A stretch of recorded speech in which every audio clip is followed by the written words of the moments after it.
Selamat datang di channel YouTube yang penuh inspirasi, Manjada Wajada 2022 Ngopi, Ngobrol Pintar.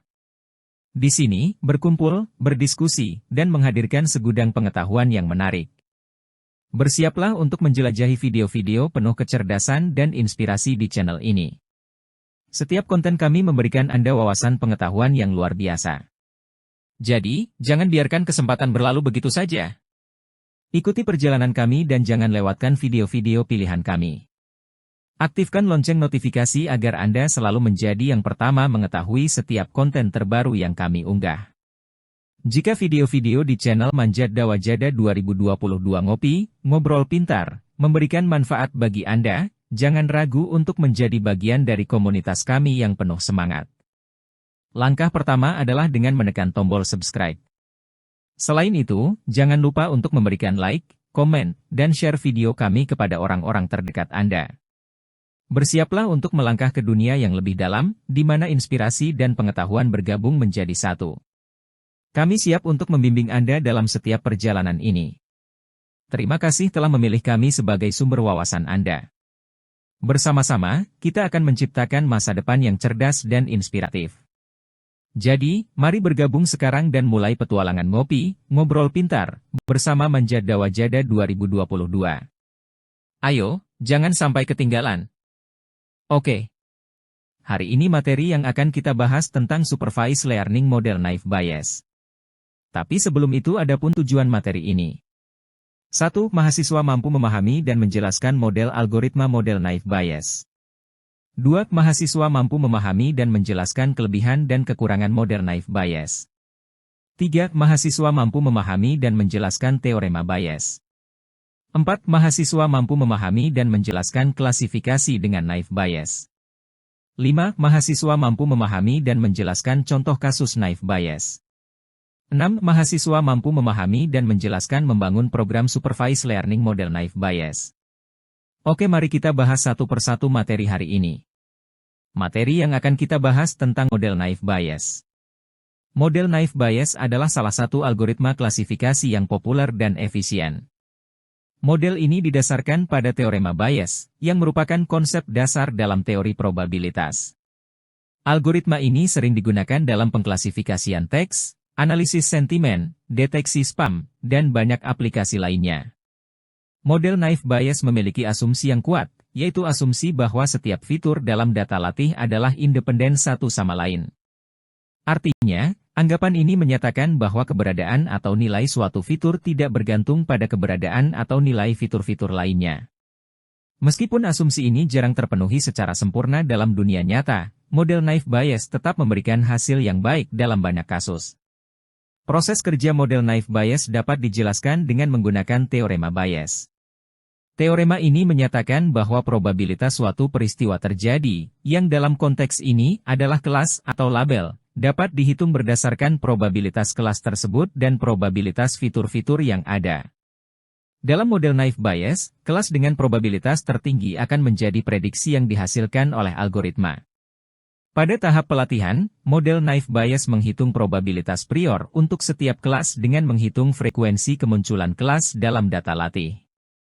Selanjutnya, algoritma menghitung probabilitas likelihood untuk setiap fitur dalam setiap kelas dengan menghitung frekuensi kemunculan kombinasi fitur dan kelas dalam data latih. Dengan menggunakan probabilitas prior dan likelihood ini, model Naive Bayes dapat menghitung probabilitas posterior untuk setiap kelas dan melakukan prediksi berdasarkan kelas dengan probabilitas tertinggi. Oke, selanjutnya. Model Naive Bayes adalah salah satu algoritma klasifikasi yang populer dalam dunia ilmu data. Model ini berdasarkan pada teorema Bayes dan dikategorikan sebagai metode probabilistik yang sederhana namun kuat. Untuk memahami prinsip dasar model Naive Bayes, kita dapat menggunakan analogi sederhana yang menggambarkan bagaimana model ini bekerja. Bayangkan Anda sedang mencari tempat makan di kota yang tidak Anda kenal dengan baik. Anda memiliki beberapa preferensi makanan, seperti makanan Italia, Meksiko, dan Jepang. Anda ingin menggunakan model Naive Bayes untuk membantu Anda memilih restoran yang paling cocok. Sebagai langkah pertama, Anda membangun basis data yang berisi informasi tentang beberapa restoran di kota tersebut. Setiap restoran memiliki atribut-atribut seperti jenis makanan, harga, dan ulasan pengunjung. Data ini akan digunakan sebagai dasar untuk membuat prediksi. Sebelum Anda melakukan prediksi, Anda perlu menghitung kemungkinan awal setiap jenis makanan yang Anda sukai. Misalnya, Anda menyukai makanan Italia, Meksiko, dan Jepang dengan probabilitas masing-masing sebesar 0,4, 0,3, dan 0,3. Sekarang, saatnya menghitung kemungkinan kondisional. Anda mengamati atribut-atribut seperti harga dan ulasan pengunjung dalam data restoran. Oke, selanjutnya. Misalnya, jika harga murah memiliki probabilitas 0,6, sedangkan ulasan pengunjung positif memiliki probabilitas 0,8, Anda dapat menghitung kemungkinan makanan Italia dengan harga murah dan ulasan pengunjung positif. Setelah menghitung kemungkinan kondisional untuk setiap atribut, Anda dapat menggunakan teorema Bayes untuk memprediksi probabilitas restoran tertentu yang cocok dengan preferensi Anda. Dalam analogi ini, restoran tersebut mungkin adalah restoran Italia dengan harga murah dan ulasan pengunjung positif. Anda dapat membandingkan probabilitasnya dengan restoran lain dalam basis data dan memilih yang paling tinggi. Dapat melihat bahwa model Naive Bayes menggunakan prinsip dasar teorema Bayes untuk membuat prediksi berdasarkan informasi yang tersedia. Dengan memperhitungkan kemungkinan awal dan kemungkinan kondisional, model Naive Bayes membantu Anda memilih restoran yang paling cocok berdasarkan preferensi Anda. Oke, selanjutnya. Materi yang akan kita bahas tentang kelebihan dan kekurangan model Naive Bayes. Kelebihan 1. Sederhana dan mudah diimplementasikan. Model Naive Bayes memiliki struktur yang sederhana dan mudah dipahami. Algoritma ini hanya membutuhkan sedikit parameter untuk diatur, sehingga cocok digunakan oleh pemula atau ketika waktu dan sumber daya terbatas. 2. Efisien dalam pelatihan dan prediksi. Model Naive Bayes dapat dilatih dengan cepat karena asumsi sederhana yang dibuat terhadap data. Selain itu, proses prediksi juga sangat cepat, bahkan dengan jumlah fitur yang besar. 3. Berperforma baik dengan dataset besar. Model Naive Bayes efektif dalam mengatasi masalah dimensi tinggi, di mana jumlah fitur dalam dataset sangat besar. Algoritma ini dapat mengatasi masalah tersebut dengan menggunakan asumsi independensi kondisional antara fitur-fitur. 4. Mampu menangani variabel kategori dan numerik.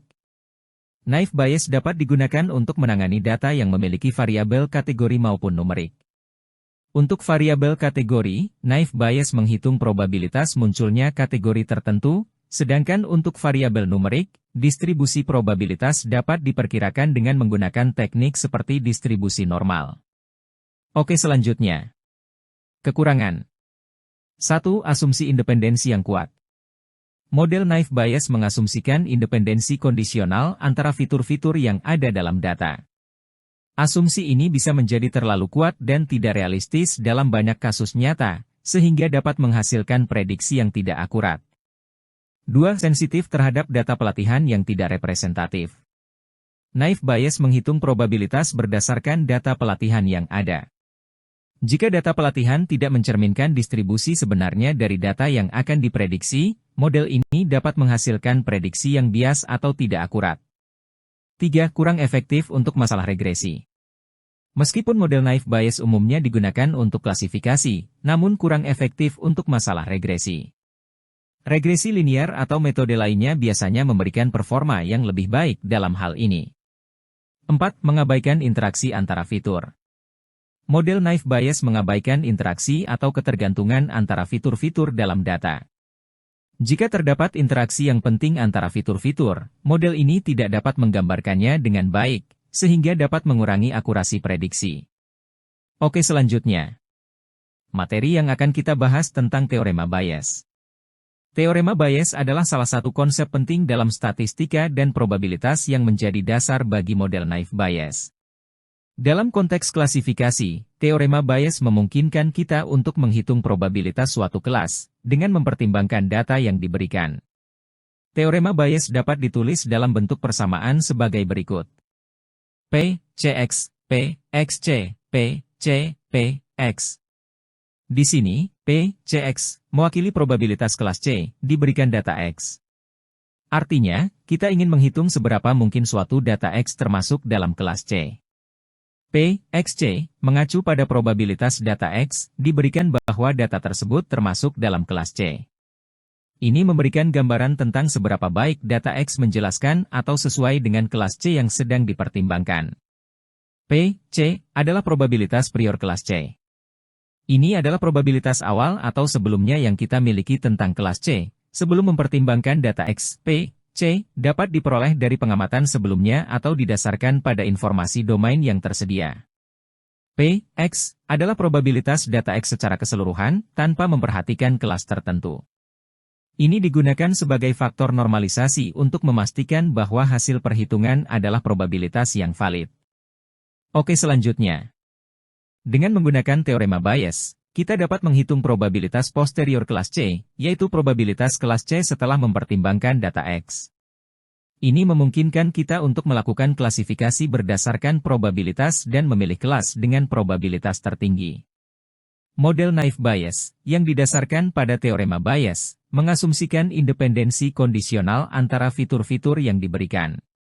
Meskipun asumsi ini sering tidak realistis dalam dunia nyata, model naive Bayes tetap efektif dan sering digunakan dalam berbagai aplikasi klasifikasi, seperti deteksi spam email, analisis sentimen, dan pengenalan teks.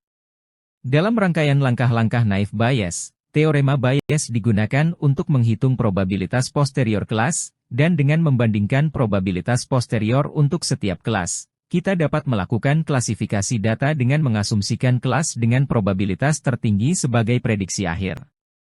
Dengan memahami teorema Bayes dan menerapkannya dalam model naive Bayes, kita dapat mengoptimalkan klasifikasi data dengan memanfaatkan informasi probabilitas yang tersedia. Oke, selanjutnya. Contoh perhitungan sederhana teorema Bayes. Misalkan kita memiliki sebuah tes medis untuk mendeteksi suatu penyakit langka, dan kita ingin menghitung probabilitas seseorang benar-benar menderita penyakit tersebut berdasarkan hasil tes. Misalkan, P, C, 0,01, probabilitas sebelumnya bahwa seseorang menderita penyakit. P, X, C, 0,95, probabilitas hasil positif tes jika seseorang menderita penyakit.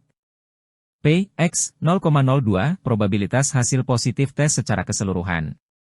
Menggunakan teorema Bayes, kita dapat menghitung probabilitas bahwa seseorang benar-benar menderita penyakit, diberikan hasil positif tes. P, CX, P, XC, P, C, P, X. 0,95 0,01 0,02 0,0095 0,02 0,475. Jadi, probabilitas bahwa seseorang benar-benar menderita penyakit, diberikan hasil positif tes, adalah 0,475 atau 47,5%. Dalam contoh ini, meskipun hasil tes positif, probabilitas seseorang benar-benar menderita penyakit tidaklah sangat tinggi. Hal ini disebabkan oleh tingginya tingkat kesalahan hasil positif palsu, 0,02, dibandingkan dengan probabilitas sebelumnya bahwa seseorang menderita penyakit, 0,01. Teorema Bayes sangat penting dalam banyak aplikasi, termasuk bidang medis, kecerdasan buatan, analisis data, dan pengenalan pola. Ia membantu kita memperbarui dan mengubah keyakinan atau probabilitas kita berdasarkan informasi baru yang diperoleh. Oke, selanjutnya. Contoh perhitungan sederhana dari persamaan teorema Bayes adalah sebagai berikut. Misalkan terdapat dua kotak, kotak A dan kotak B, kotak A berisi 2 bola merah dan 3 bola biru, sedangkan kotak B berisi 1 bola merah dan 4 bola biru. Sekarang, kita akan mencoba menghitung probabilitas memilih kotak A jika kita tahu bahwa bola yang diambil adalah merah. Langkah pertama adalah menentukan probabilitas awal, prior, dari memilih kotak A atau B. Misalkan kita memilih kotak A dengan probabilitas 0,5, P, A, 0,5, dan kotak B dengan probabilitas 0,5, P, B, 0,5. Kemudian, kita perlu menentukan probabilitas mengambil bola merah dari setiap kotak. Untuk kotak A, probabilitas mengambil bola merah adalah 25, P, merah A, 25, sedangkan untuk kotak B, probabilitasnya adalah 1/5, P, merah B, 1/5. Selanjutnya, kita ingin mencari probabilitas memilih kotak A jika kita tahu bahwa bola yang diambil adalah merah, P, A merah. Menggunakan persamaan teorema Bayes, kita dapat menghitungnya sebagai berikut P, A merah, P, merah A, P, A, P, merah. P, merah, dapat dihitung sebagai berikut.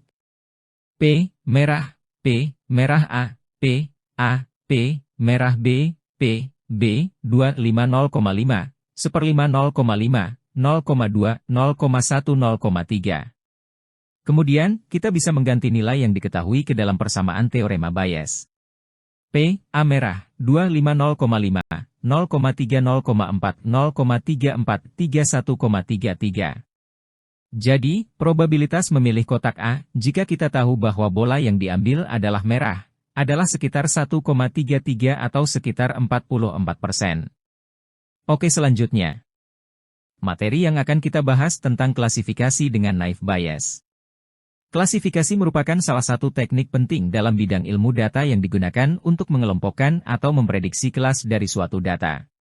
Salah satu metode yang umum digunakan dalam klasifikasi adalah naive Bayes. Metode ini didasarkan pada teorema Bayes dan mengasumsikan independensi antara setiap fitur dalam data. Langkah-langkah dalam melakukan klasifikasi menggunakan naive Bayes adalah sebagai berikut. 1. Hitung probabilitas prior untuk setiap kelas. Pertama-tama, kita perlu menghitung probabilitas prior untuk setiap kelas. Probabilitas prior merupakan probabilitas munculnya kelas tertentu tanpa mempertimbangkan fitur-fitur dari data. Ini dapat dihitung dengan menghitung jumlah data yang termasuk dalam setiap kelas dan membaginya dengan total jumlah data. 2. Hitung probabilitas likelihood dari data terhadap setiap kelas. Selanjutnya, kita perlu menghitung probabilitas likelihood dari data terhadap setiap kelas. Probabilitas likelihood menunjukkan sejauh mana data kita cocok dengan setiap kelas. Ini melibatkan perhitungan probabilitas kemunculan setiap nilai fitur dalam kelas yang diberikan. 3. Hitung probabilitas posterior menggunakan teorema Bayes. Setelah mendapatkan probabilitas prior dan likelihood, kita dapat menghitung probabilitas posterior menggunakan teorema Bayes.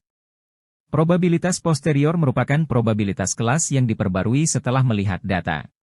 Ini dapat dihitung dengan mengalihkan probabilitas prior dengan probabilitas likelihood dan membaginya dengan probabilitas evidence. 4. Pilih kelas dengan probabilitas posterior tertinggi. Terakhir, kita memilih kelas dengan probabilitas posterior tertinggi sebagai prediksi kelas untuk data yang diberikan. Kita memilih kelas yang memiliki probabilitas posterior paling tinggi karena itu merupakan prediksi yang paling mungkin berdasarkan data yang ada. Oke, selanjutnya. Materi yang akan kita bahas tentang contoh kasus dataset naive Bayes.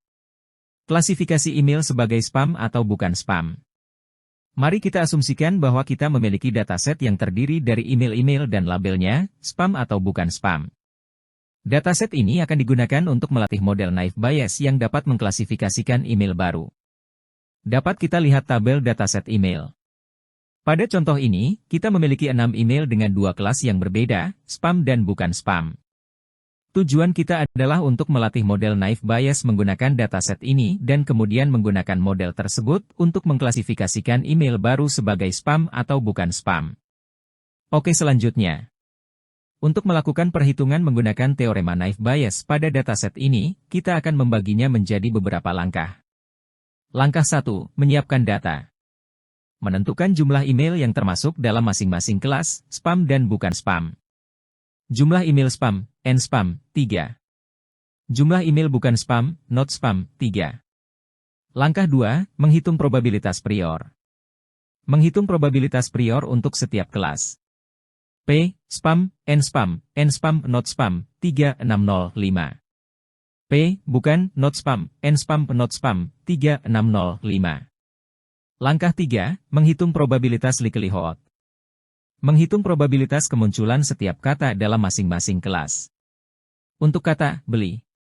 A. Jumlah kemunculan, beli, dalam email spam, NB_spam, 1. B. Jumlah kemunculan, beli, dalam email bukan spam, NB_not spam, 0. C. Total jumlah kata dalam email spam, nspam_words, 8. D. Total jumlah kata dalam email bukan spam, not spam_words, 5. Oke, selanjutnya. Menghitung probabilitas kemunculan kata beli dalam email spam, P. Beli spam. P. Beli spam, NB_spam, nspam_words. 180125. Menghitung probabilitas kemunculan kata beli dalam email bukan spam, P. Beli bukan. P. Beli bukan, NB_not spam words. 050. Menghitung probabilitas kemunculan kata beli secara umum, P. Beli.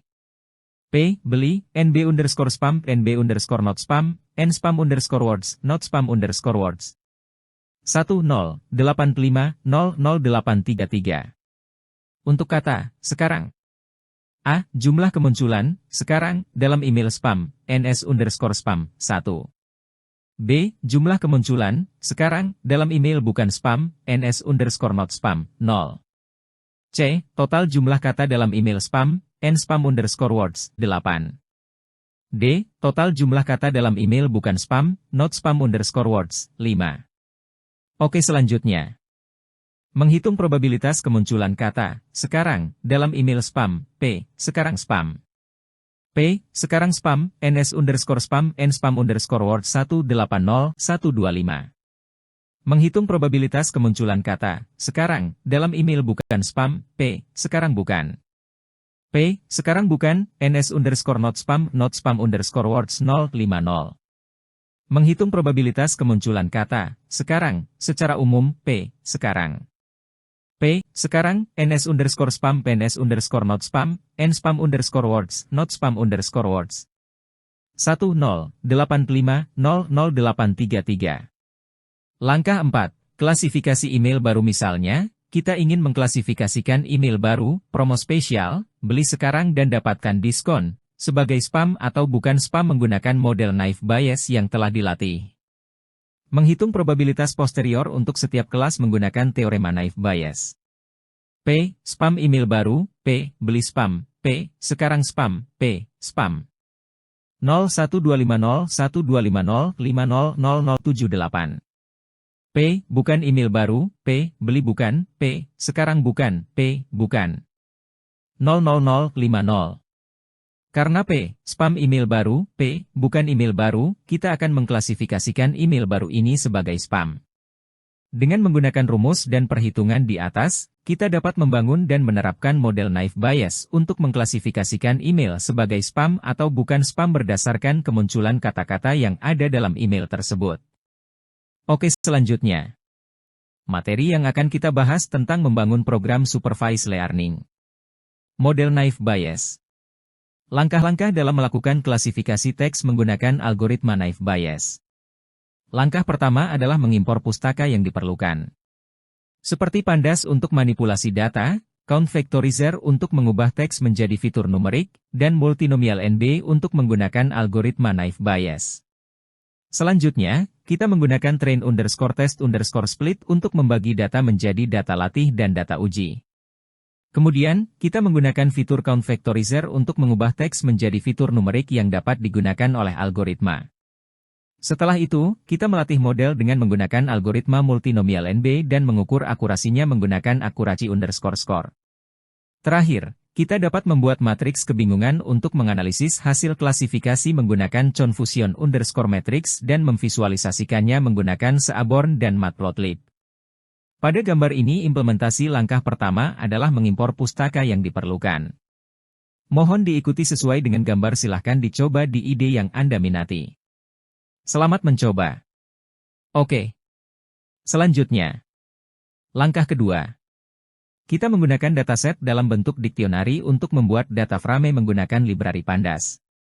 Dataset ini terdiri dari 3 kolom, no, nomor, email, isi email, dan label klasifikasi.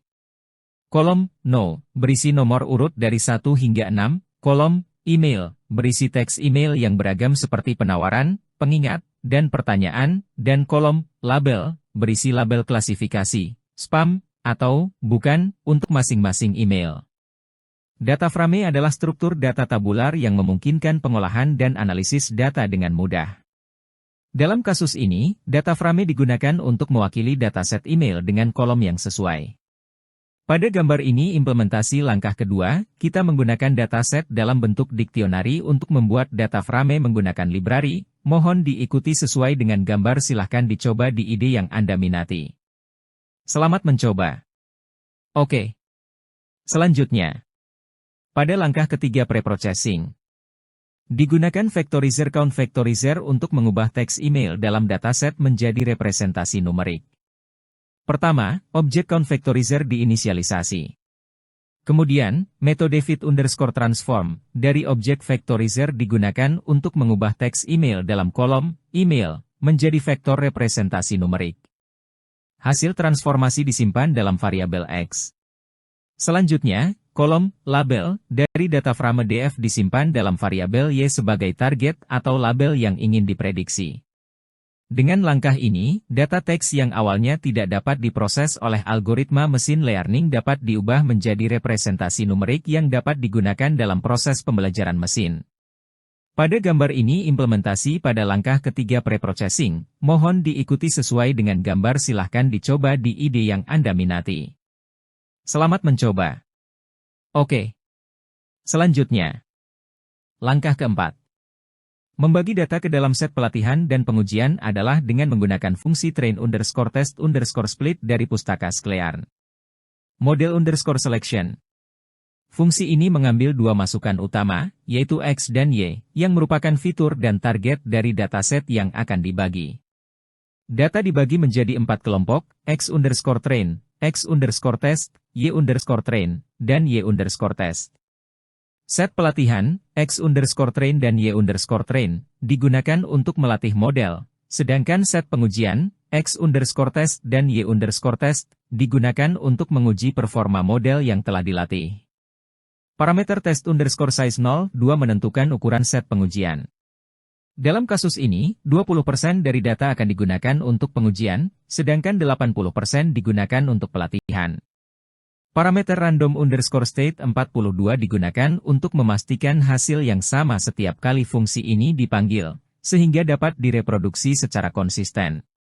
Pada gambar ini implementasi langkah keempat membagi data ke dalam set pelatihan dan pengujian adalah dengan menggunakan fungsi train_test_split dari pustaka Sklearn. Mohon diikuti sesuai dengan gambar, silahkan dicoba di ide yang Anda minati.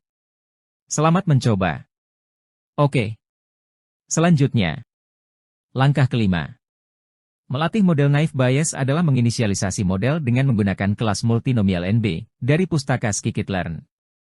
Model ini digunakan untuk melatih algoritma naive Bayes dengan data pelatihan, X_train, dan label pelatihan, Y_train. Metode fit digunakan untuk melakukan proses pelatihan di mana model mempelajari distribusi probabilitas dari setiap fitur yang ada dalam data pelatihan dan kelas target yang terkait. Setelah melalui proses pelatihan, model naive Bayes dapat digunakan untuk melakukan prediksi pada data baru dengan memperhitungkan probabilitas fitur yang ada dalam data tersebut. Pada gambar ini implementasi langkah kelima melatih model naive Bayes. Mohon diikuti sesuai dengan gambar, silahkan dicoba di ide yang Anda minati. Selamat mencoba. Oke. Selanjutnya, langkah keenam. Menggunakan model yang telah dilatih untuk melakukan prediksi. Pada langkah ini, variabel Y_train_pred digunakan untuk memprediksi hasil pada data latih, X_train, menggunakan model yang telah dilatih sebelumnya. Hal ini dilakukan untuk mengevaluasi kinerja model pada data yang digunakan untuk melatihnya. Selanjutnya, variabel Y_pred digunakan untuk memprediksi hasil pada data uji, X_test, menggunakan model yang sama. Dengan melakukan prediksi ini, kita dapat melihat bagaimana model yang telah dilatih dapat memprediksi hasil yang tepat atau mendekati pada data baru yang belum pernah dilihat sebelumnya. Langkah ini penting untuk menguji kinerja model secara objektif dan memperoleh perkiraan hasil yang dapat digunakan untuk berbagai tujuan seperti evaluasi model, pembandingan dengan hasil yang sebenarnya, atau pengambilan keputusan berdasarkan prediksi model. Pada gambar ini implementasi langkah keenam menggunakan model yang telah dilatih untuk melakukan prediksi. Mohon diikuti sesuai dengan gambar, silahkan dicoba di ide yang Anda minati. Selamat mencoba. Oke, selanjutnya. Langkah ketujuh. Mengevaluasi sebuah model adalah melakukan perhitungan akurasi dan matriks, confusion matrix. Untuk menghitung akurasi, kita menggunakan fungsi accuracy_score dengan membandingkan hasil prediksi model, Y_pred, dengan nilai sebenarnya, Y_test. Akurasi memberikan gambaran tentang sejauh mana model dapat memprediksi dengan benar. Selanjutnya, kita menggunakan fungsi confusion_matrix untuk mendapatkan matriks kebingungan. Matriks kebingungan adalah tabel yang menunjukkan jumlah prediksi yang benar dan salah yang dibuat oleh model dalam kaitannya dengan set data uji y_test. Matriks ini terdiri dari 4 sel: true positif, prediksi benar positif, true negatif, prediksi benar negatif, false positif, prediksi salah positif, dan false negatif, prediksi salah negatif. Matriks kebingungan memberikan wawasan tentang kinerja model dalam mengklasifikasikan data. Pada gambar ini implementasi langkah ketujuh mengevaluasi sebuah model adalah melakukan perhitungan akurasi dan matriks, confusion matrix, mohon diikuti sesuai dengan gambar, silahkan dicoba di ide yang Anda minati. Selamat mencoba. Oke, selanjutnya. Pada langkah ke-8. Melakukan visualisasi data pelatihan dalam bentuk grafik scatter plot. Pertama, kita mengubah label-label pelatihan dengan mengganti label spam menjadi spam dan label lainnya menjadi bukan spam. Selanjutnya, kita menentukan warna untuk setiap data pelatihan berdasarkan labelnya, dengan menggunakan warna merah untuk data dengan label spam dan warna biru untuk data dengan label bukan spam. Kemudian, kita membuat gambar dengan ukuran 6x4 dan menggambar scatter plot dengan sumbu X menggunakan nilai dari kolom pertama dari data pelatihan dan sumbu Y menggunakan nilai dari kolom kedua dari data pelatihan. Label sumbu X ditentukan sebagai Word 1 dan label sumbu Y ditentukan sebagai Word 2. Judul gambar ditetapkan sebagai training data. Akhirnya, gambar ditampilkan. Pada gambar ini implementasi pada langkah ke-8, melakukan visualisasi data pelatihan dalam bentuk grafik scatter plot, mohon diikuti sesuai dengan gambar, silahkan dicoba di ide yang Anda minati. Selamat mencoba. Oke, selanjutnya. Pada langkah ke-9.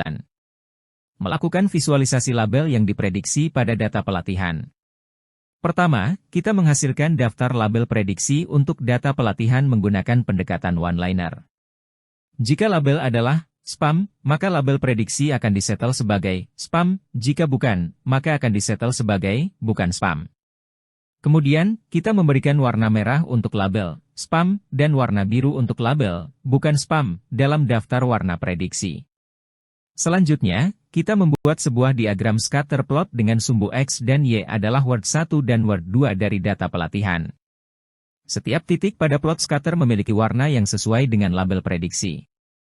Akhirnya, kita menambahkan label sumbu X dan Y, memberikan judul pada plot, dan menampilkan plot tersebut.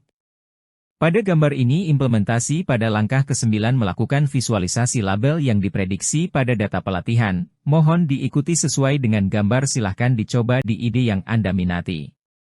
Selamat mencoba. Oke, selanjutnya. Langkah ke-10. Evaluasi dan visualisasi model menggunakan bahasa pemrograman Python. Dalam langkah ini, kita menggunakan library Matplotlib dan Seaborn untuk membuat visualisasi matriks kebingungan, confusion matrix, yang berguna dalam mengevaluasi performa model klasifikasi. Pertama, kita mengatur ukuran gambar menggunakan fungsi figur, fiksi Z6, 4. Selanjutnya, kita menggunakan fungsi heatmap dari Seaborn untuk membuat visualisasi matriks kebingungan. Confusion_matrix adalah matriks kebingungan yang sudah dihitung sebelumnya. Dalam visualisasi ini, kita menampilkan angka-angka di dalam sel menggunakan parameter ANOT_TRUE dan format angka menggunakan FMT, D. Kita juga memberikan label pada sumbu X dan Y menggunakan X-label dan Y-label. Terakhir, kita memberikan judul pada visualisasi menggunakan title dan menampilkannya menggunakan show. Visualisasi ini membantu dalam melihat sejauh mana model kita berhasil mengklasifikasikan data dengan benar. Pada gambar ini implementasi pada langkah ke-10 evaluasi dan visualisasi model menggunakan bahasa pemrograman Python, mohon diikuti sesuai dengan gambar, silahkan dicoba di ide yang Anda minati. Selamat mencoba. Oke, selanjutnya. Evaluasi kinerja sebuah model klasifikasi menggunakan metrik-metrik seperti akurasi, matriks kebingungan, confusion matrix, dan laporan klasifikasi, classification report. Dalam kasus ini, model yang dievaluasi memiliki akurasi sebesar 1,0, yang berarti model ini mampu melakukan klasifikasi dengan benar untuk seluruh sampel data yang diamati. Matriks kebingungan digunakan untuk memvisualisasikan performa model dalam klasifikasi. Matriks ini terdiri dari 4 bagian, yaitu true positif, TP, false positif, FP, true negatif, TN, dan false negatif, FN. Dalam kasus ini, matriks kebingungan menunjukkan bahwa model mengklasifikasikan satu sampel dengan benar sebagai bukan dan satu sampel dengan benar sebagai spam. Tidak ada sampel yang salah diklasifikasikan dalam kasus ini. Laporan klasifikasi memberikan informasi lebih rinci tentang performa model. Laporan ini mencakup presisi, precision, recal, sensitivitas, dan skor F1, F1 skor untuk setiap kelas yang diamati. Presisi mengukur sejauh mana prediksi positif model adalah benar, sementara recal mengukur sejauh mana model dapat mengidentifikasi semua contoh positif yang sebenarnya. Skor F1 adalah rata-rata harmonik antara presisi dan recal. Dalam kasus ini, model memiliki presisi, recal, dan skor F1 sebesar 1, 0 untuk kedua kelas, bukan, dan spam, menunjukkan bahwa model mampu melakukan klasifikasi dengan sempurna untuk kedua kelas tersebut. Oke, selanjutnya. Kesimpulannya, model yang dievaluasi memiliki performa yang sangat baik dengan akurasi 1, 0, dan dapat mengklasifikasikan dengan benar semua sampel dalam dataset yang diamati. Informasi yang diberikan oleh Confusion Matrix dan laporan klasifikasi juga menunjukkan bahwa model ini sangat andal dalam mengklasifikasikan antara kelas, bukan, dan spam. Pada gambar ini hasil dari output program dari model naive Bayes yang dibangun. Terima kasih, materi hari ini telah selesai. Kita akan lanjutkan materi di pertemuan akan datang.